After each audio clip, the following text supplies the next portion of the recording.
गुजरे ऐसी हर रात रात हो ख्वाहिशों से बात बात आशाएं लेकर सूरज से आग आग गाए जा अपना राग राग आशाएं कुछ उसी के लिए उसमें हम आज तत्वों के परमाणु आकार एवं परमाणु ऊर्जा इसके बारे में डिस्कस करेंगे। बात करते हैं परमाणु आकार और परमाणु ऊर्जा के बारे में। देखो आवर्त सारणी में हम जानते हैं कि वर्ग बहुत सारे तत्व हैं, उनको वर्गों के अनुदिश और आवर्त के अनुदिश व्यवस्थित किया गया है। तो तत्वों को वर्ग में या आवर्त में वर्गीकृत करने के क्या रीजन है, या एक वर्ग में या आवर्त में वर्ग में ऊपर से नीचे जाने पर आवर्त में बाएं से दाएं जाने पर तत्वों के गुणों में क्या परिवर्तन होते हैं, जिसे सामान्यतः आप लोगों ने एक वर्ड सुना है आवर्त में। तो आज हम लोग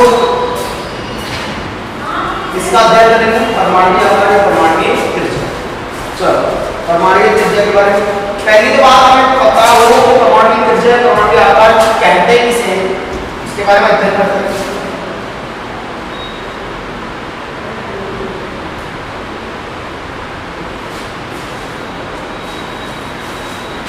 देखिए हम जानते हैं किसी भी तत्व का परमाणु है, परमाणु में मध्य में क्या होती है नाभिक, मध्य में क्या होती है नाभिक, और नाभिक के अतिरिक्त जितने भी जो इलेक्ट्रॉन है वो विभिन्न कक्षाओं के अंदर चक्कर लगाते हैं। हम जानते हैं नाभिक में कौन से इलेक्ट्रॉन पाए जाते हैं, तत्व में 3 इलेक्ट्रॉन होते हैं, प्रोटॉन, न्यूट्रॉन और इलेक्ट्रॉन। प्रोटॉन और न्यूट्रॉन कहाँ पाए जाते हैं नाभिक में, और इलेक्ट्रॉन विभिन्न कक्षाओं में चक्कर लगाते हैं। आप लोगों ने इसके बारे में 10th क्लास में बहुत अध्ययन किया है, इस बारे में बहुत पढ़ा है। हम बात करें परमाणु आकार और परमाणु त्रिज्या। परमाणु आकार और परमाणु त्रिज्या की परिभाषा क्या है देखते हैं कि किसी तत्व की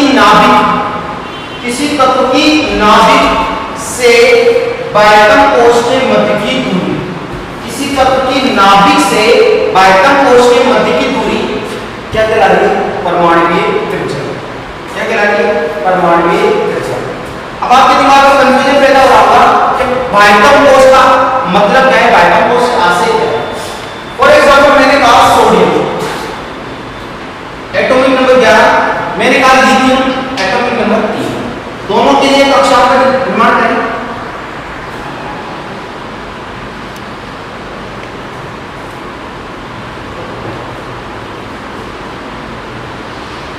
आप जानते हो कि विभिन्न प्रकार की कक्षाओं के एन कक्षाओं में वर्गीकृत किया जाता है। तो सोडियम का परमाणु क्रमांक क्या है, सोडियम का परमाणु क्रमांक है 11। इट मींस इसके पास इलेक्ट्रॉनों एम प्रोटॉनों की संख्या कितनी है 11।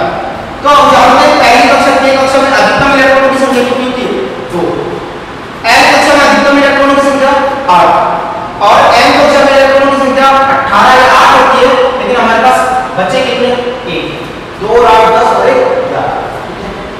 इसी तरीके से लिथियम में बात करें, लिथियम का परमाणु क्रमांक 3 है, इट मींस इलेक्ट्रॉनों की संख्या 3, इट मींस पहली कक्षा में कितना है 2 बस 1, दूसरी कक्षा में बचेगा 1। तो हम कह रहे हैं कि किसी तत्व की नाभिक से बाह्यतम कोश के मध्य की दूरी क्या कहलाती है परमाणु त्रिज्या या परमाणु आकार। अगर आपको देखने में पता चल रहा है तो सोडियम का बाह्यतम कोश कौन सा है, तीसरा वाला बाह्यतम कोश कौन सा है, तीसरी कक्षा इसकी बाह्यतम कोश है, तो इसकी परमाणु त्रिज्या यहां से यहां तक नाभिक, ये इसकी परमाणु त्रिज्या है। जबकि लिथियम के लिए परमाणु त्रिज्या यहां तक होगी। बात समझ में आ रही है।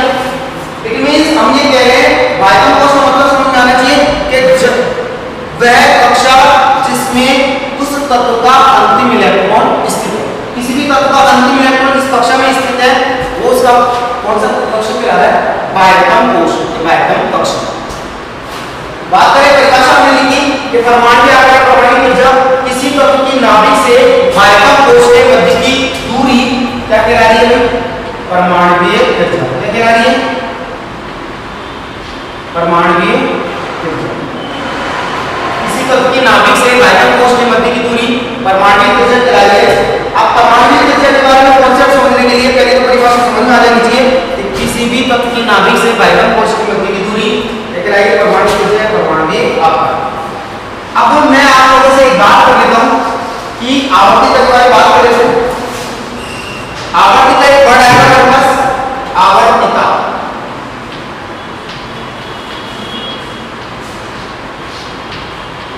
आवर्तिता का मतलब है कि अगर मान लीजिए मैं किसी आवर्त में बाएं से दाएं जाता हूं या वर्ग में ऊपर से नीचे आता हूं, किसी आवर्त में बाएं से दाएं जाने पर और वर्ग में ऊपर से नीचे आने पर तत्वों के गुणों में जो क्रमिक रूप से परिवर्तन आता है, तत्वों के गुणों में जो क्रमिक रूप से परिवर्तन आता है उस घटना को क्या कह रहे हैं? आवर्तिता। क्या कह रहे हैं? आवर्तिता। किसी आवर्त में बाएं से दाएं जाने पर या वर्ग में ऊपर से नीचे आने पर तत्वों के गुणों में जो क्रमिक परिवर्तन है उसका क्या कह रहे हैं? आवर्तिता। अब हम आवर्तिता पढ़ेंगे किसकी? परमाणुीय आकार या परमाणुीय त्रिज्या। परमाणुीय आकार या परमाणुीय त्रिज्या की। इसके लिए हमें दो महत्वपूर्ण बिंदु है वो हमें आवश्यक रूप से आने चाहिए। पहला जो बिंदु है वो कहलाता है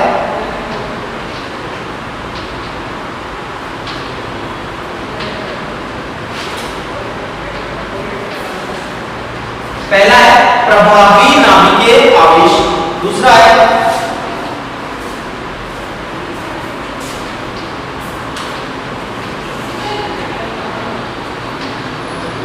परिरक्षण प्रभाव। पहला क्या है? प्रभावी नाभिकीय आवेश, दूसरा क्या है?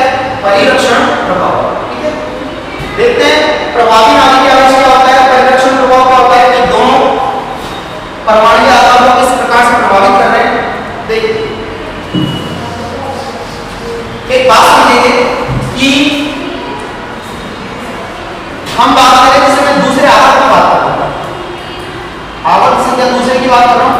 दूसरे आवर्त में लिथियम चलता है, लिथियम के बाद बेरिलियम, बेरिलियम के बाद बोरोन, बोरोन के बाद कार्बन, नाइट्रोजन, ऑक्सीजन, फ्लोरीन और नियोन।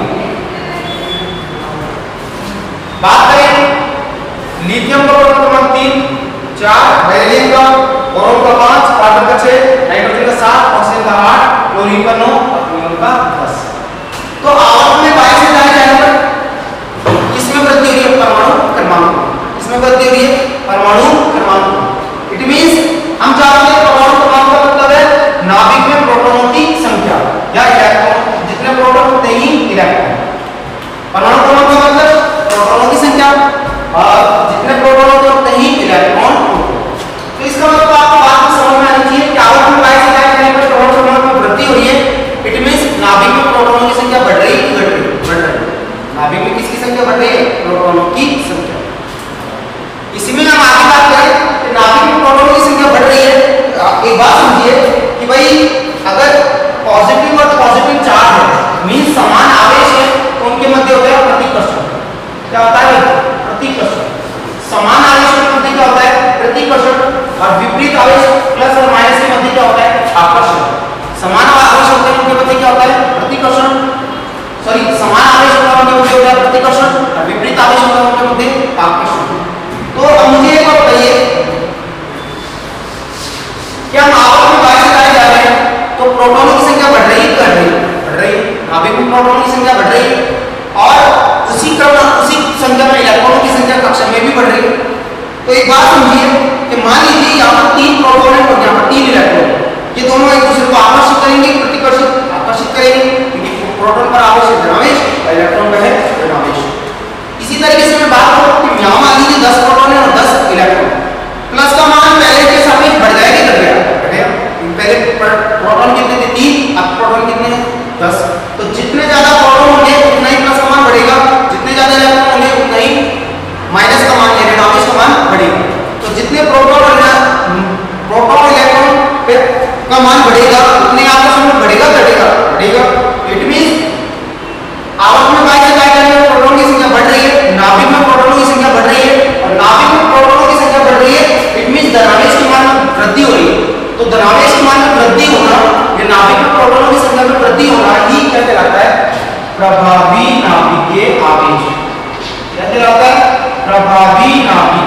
आवेश।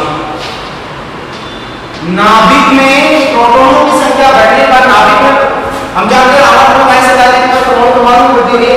नाभिक में प्रोटॉनों की संख्या बढ़ रही है, नाभिक में प्रोटॉनों की संख्या बढ़ने तो नाभिक में आवेश के मान में वृद्धि होना ही क्या कहलाता है?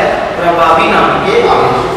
हमने कहा कि नाभिक में प्रोटॉनों की संख्या, इलेक्ट्रॉनों की संख्या, नाभिक में प्रोटॉनों की संख्या और कक्षा में इलेक्ट्रॉनों की संख्या बढ़ने पर आकर्षण बल बढ़ रहा है। आकर्षण बल बढ़ने पर कक्षा एक आएगी, पास आएगी, कक्षा पास आएगी तो इट मींस आकार का होगा घटेगा।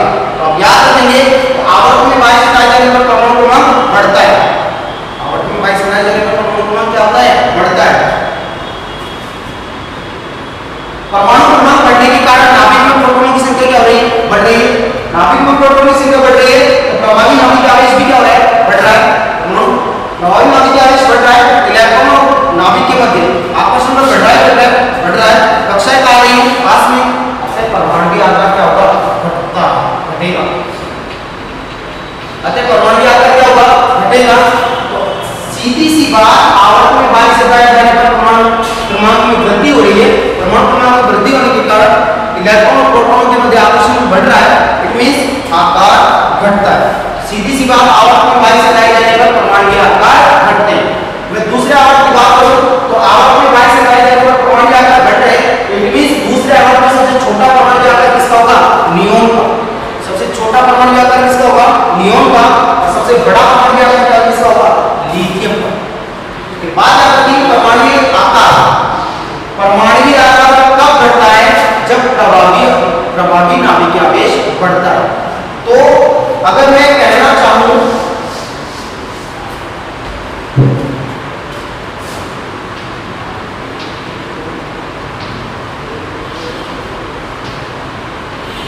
परमाणु आकार इज प्रोपोर्शनल टू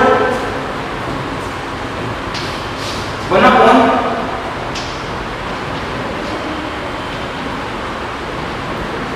प्रभावी नाभिकीय आवेश।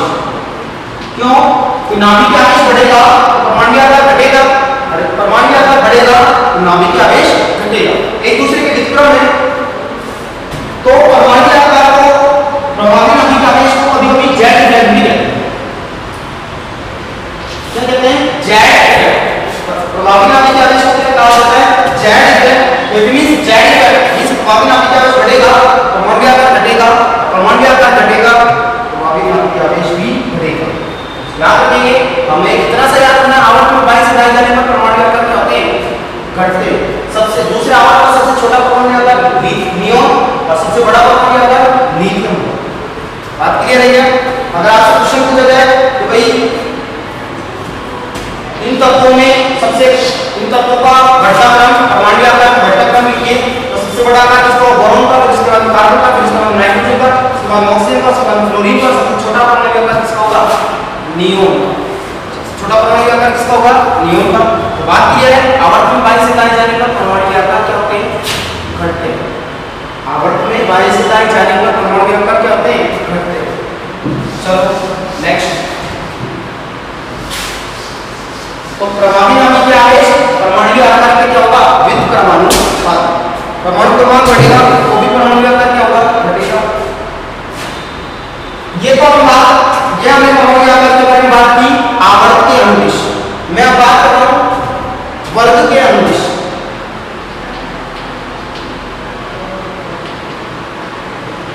वर्ग के अनुदिश,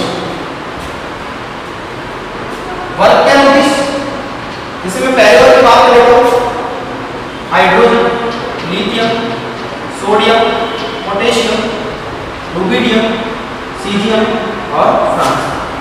ठीक है? तो वर्ग में ऊपर से नीचे जाने पर क्या हो रहा है वो देखेंगे। जनरली अभी आप जस्ट मैं आप लोगों को लिथियम और सोडियम की बात करूं तो लिथियम का अगर मैं कक्षा लिखूं, कक्षीय आयतन या लिथियम के लिए अगर हम इधर से कर रहे हैं, लिथियम के लिए परमाणु क्रमांक 3 है, बीच में होती है नाभिक। तो पहले कक्षा में कितने आते हैं? 2, दूसरे में 1। कितनी कक्षा है टोटल? 2। सोडियम की बात करें 2, 8 और 1। तो आप समझ रहे होंगे कि लिथियम से जैसे मैं सोडियम पे आया तो एक कक्षा इधर, इसमें टोटल कितनी कक्षा थी? 2। इसमें टोटल कक्षा कितनी है? 3। एक कक्षा बढ़ गई है। वर्ग में ऊपर से नीचे आने पर एक कक्षा बढ़ गई। लिथियम में 2 ही कक्षा है जबकि सोडियम में कितनी कक्षा है? 3।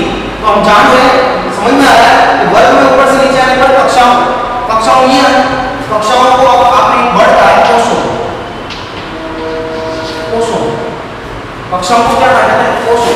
तो वर्ग में ऊपर से नीचे जाने पर कोषों की संख्या लिथियम से सोडियम पर जाने पर 1 कोष बढ़ गया। आसान वाली क्या? जैसे सोडियम पे पोटेशियम, पोटेशियम पे रुबिडियम, रुबिडियम से सीजियम पर, जैसे वर्ग में हम लोग ऊपर से नीचे जाएंगे तो कोषों की संख्या में वृद्धि होगी, कमी होगी? वृद्धि होगी। क्या होगी? वृद्धि। कोषों की संख्या में वृद्धि होगी तो परमाणु आकार क्या होगा? बढ़ेगा। आपको समझ में आना चाहिए कि वर्ग में ऊपर से नीचे जाने पर परमाणु आकार क्या होगा? बढ़ेगा। वर्ग में ऊपर से नीचे जाने पर परमाणु आकार क्या होगा?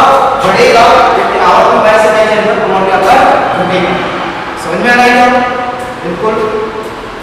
इसीलिए हम बात करें इन सभी तत्वों के बारे में, तो सबसे बड़ा आकार सीजियम का, फ्रांसियम का, फिर सीजियम का, फिर रुबिडियम का, पोटेशियम का, फिर सोडियम का, फिर लिथियम का, और सबसे कम किसका होगा? हाइड्रोजन। तो आपको बात क्लियर है? बात क्लियर होनी चाहिए कि सोडियम क्या आवर्त में बाएं से दाएं जाने पर परमाणु आकार घटता है, वर्ग में ऊपर से नीचे आने पर परमाणु आकार बढ़ता है। क्लियर है ये बात? बिल्कुल। अगर एक बात और मैं कर लेता हूं आपको, तो आप लोगों को समझ में आ रहा है आवर्त के अनुदिश और वर्ग के अनुदिश इस तरीके से परिवर्तन होंगे। देख, जैसे क्वेश्चन लिखे, हमारे पास आ जाए सोडियम आ जाए, लिथियम आ जाए, और पोटेशियम आ जाए, रुबिडियम आ जाए और सीजियम आ जाए। आपसे कह दिया जाए कि इन तत्वों को बढ़ते क्रम में, इनके आकार के बढ़ते क्रम में व्यवस्थित कीजिए। तो बढ़ते क्रम का मतलब सबसे छोटा पहले आएगा, उसके बाद में बड़ा आएगा। सबसे छोटा परमाणु आकार किसका होगा? लिथियम का। लिथियम के बाद में कौन आएगा? सोडियम आएगा। सोडियम के बाद में कौन आएगा? पोटेशियम आएगा। पोटेशियम के बाद में कौन आएगा? रुबिडियम आएगा। रुबिडियम के बाद में कौन आएगा? सीजियम। सबसे बड़ा आकार किसका होगा? सीजियम का। सबसे छोटा आकार किसका होगा? लिथियम। क्योंकि वर्ग में ऊपर से नीचे जाने पर परमाणु आकार क्या हो रहे हैं? बढ़ रहे हैं। समझ में आ रहा है क्या? ठीक है, देखिए एक मैं आप लोगों को बता दूं परिलक्षण प्रभाव। क्या बता रहे हैं? परिलक्षण प्रभाव। परिलक्षण प्रभाव समझिए।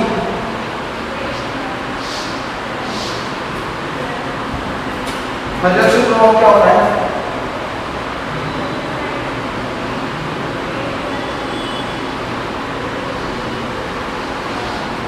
देखिए, मान लीजिए पहली कक्षा में आप कितने इलेक्ट्रॉन होते हैं? 2। दूसरे में कितने हैं? 8 हैं।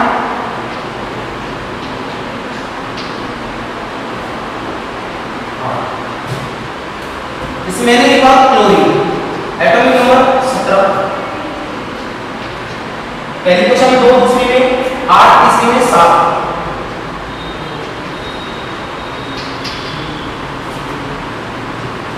देखिए, एक बात समझिए, परिलक्षण प्रभाव को नाभिक इलेक्ट्रॉन पर क्या लगाती है? आकर्षण।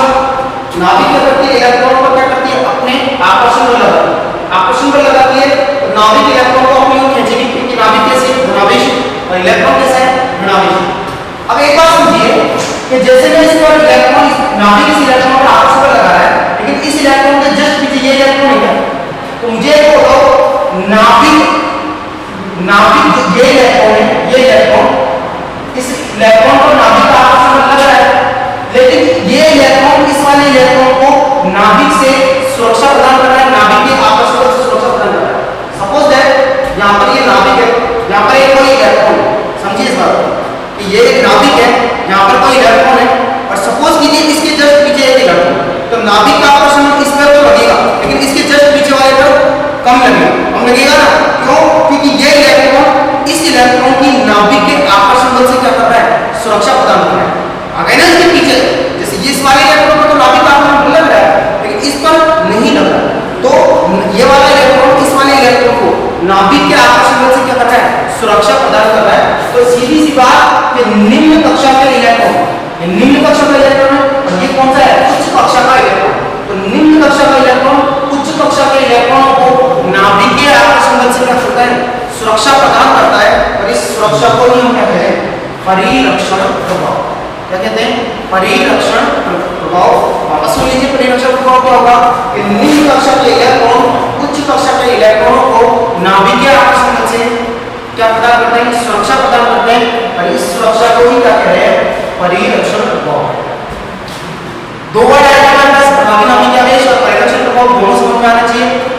नाभिक में प्रोटॉनों की संख्या बढ़ेगी तो नाभिकीय आवेश बढ़ेगा, नाभिकीय आवेश बढ़ेगा तो प्रभावी नाभिकीय आवेश भी बढ़ेगा। तो प्रभावी नाभिकीय आवेश बढ़ने पर परमाणु आकार घटते हैं। और परिरक्षण प्रभाव, मान लीजिए ये इलेक्ट्रॉन इसकी सुरक्षा प्रदान कर रहा है तो इनके मध्य प्रतिकर्षण बढ़ेगा, प्रतिकर्षण बढ़ेगा तो कक्षा दूर जाएगी, पास आएगी, दूर जाएगी, दूर जाएगी तो परमाणु आकार क्या होगा, बढ़ेगा।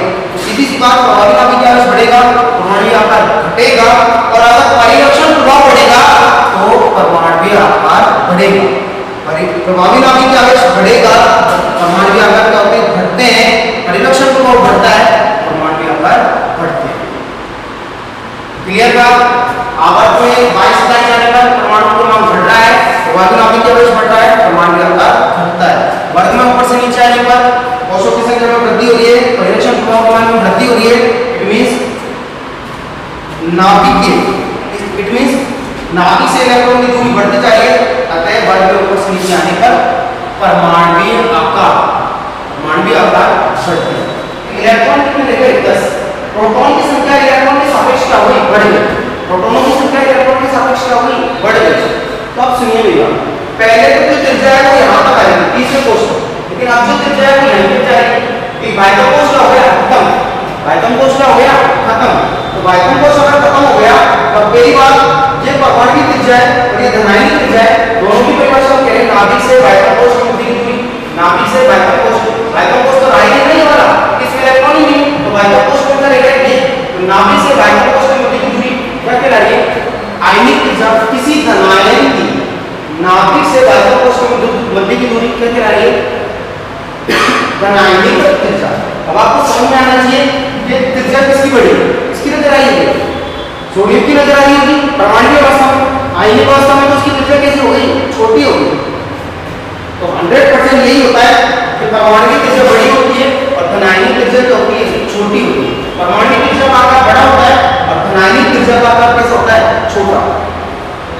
परमाणु की त्रिज्या का आकार बड़ा होगा और धनायनिक त्रिज्या का आकार कैसा होगा, छोटा।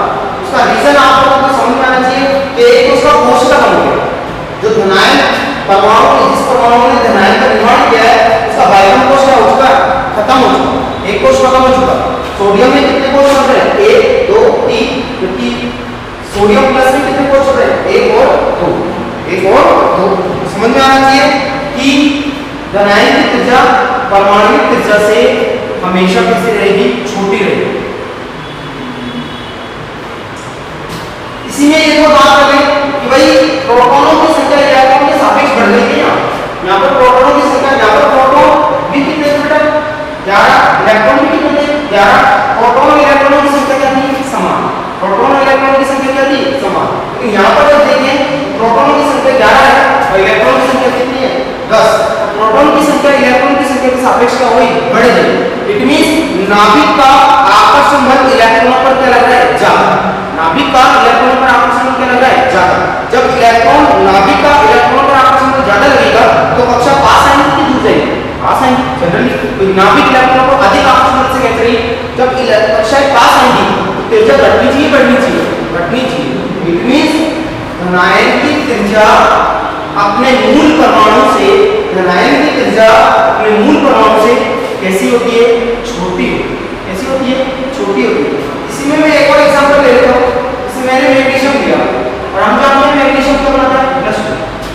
तो इस बारे में बात करें Na प्लस और Mg प्लस। इसका परमाणु क्रमांक कितना होता है, 11। इट मींस प्रोटॉनों की संख्या कितनी है, 11। इलेक्ट्रॉन की संख्या कितनी है, 10। इसमें प्रोटॉनों की संख्या कितनी है, 12। कितनी है, 12। इलेक्ट्रॉन की संख्या 10। देखो अगर आपके पास समझ में आ रही है, इस पर दरावेश कितना है, 11। इसमें दरावेश का मान कितना है, 11। इसमें दरावेश का मान कितना है, 12। ऋणावेश का मान दोनों में समान है क्या। तो मुझे एक बताओ, नाभिक, इसमें नाभिक में प्रोटॉनों की संख्या ज्यादा है और इसमें प्रोटॉनों की संख्या इसके सापेक्ष में क्या है, 1 कम। तो कौन सी नाभिक इलेक्ट्रॉनों का अधिक आकर्षण बल से है, मैग्नीशियम वाली। मैग्नीशियम वाली क्या चीज, तो इट मींस और कक्षा पास आएंगी। एक बात समझिए कि धनायन पर आवेश का मान बढ़ने पर, धनायन पर आवेश का मान बढ़ने पर, समझिए मेरी बात। मान लीजिए +1 का मतलब है किसी के ऊपर +1 आ रहा है ना, तो इसका मतलब है प्रोटॉन की संख्या इलेक्ट्रॉन के सापेक्ष 1 ज्यादा है। +2 आ रहा है तो प्रोटॉन की संख्या इलेक्ट्रॉन के सापेक्ष 2 ज्यादा है। +3 आ रहा है तो प्रोटॉन की संख्या इलेक्ट्रॉन के सापेक्ष कितनी है, 3 ज्यादा है। तो आपको समझ में आना चाहिए कि धनायन की जो त्रिज्या है, जितना ज्यादा परमाणु पर धनायन जाएगा, जितना ज्यादा परमाणु पर धनायन जाएगा, इलेक्ट्रॉनों को अपनी ओर खींचने की क्षमता उतनी ही बढ़ेगी और उसकी त्रिज्या उतनी ही छोटी होगी। इसी में ही हम बात कर लें ऋणायन की त्रिज्या। ऋणायन की त्रिज्या अपने मूल परमाणु से कैसे होती है? ऋणायन, इसे हम यहाँ पर बात करें तो फ्लोरीन में प्रोटॉन 9 होता है, -1 मतलब 1 इलेक्ट्रॉन ज्यादा है। यहाँ पर कितने हैं? 2 और 7, यहाँ पर कितने हुए? 2 और 8। यहाँ पर परिरक्षण प्रभाव मान क्या हो गया? बढ़ गया, क्योंकि यहाँ पर परिरक्षण प्रभाव क्या है? कम।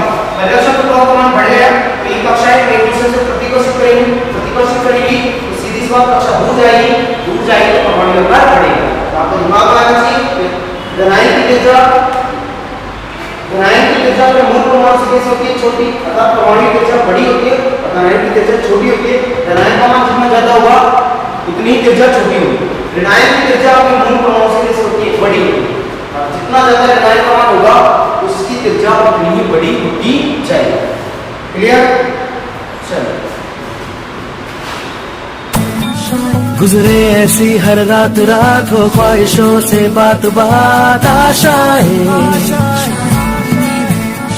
लेकर सूरज से आग गाए जा अपना राग आशाएं।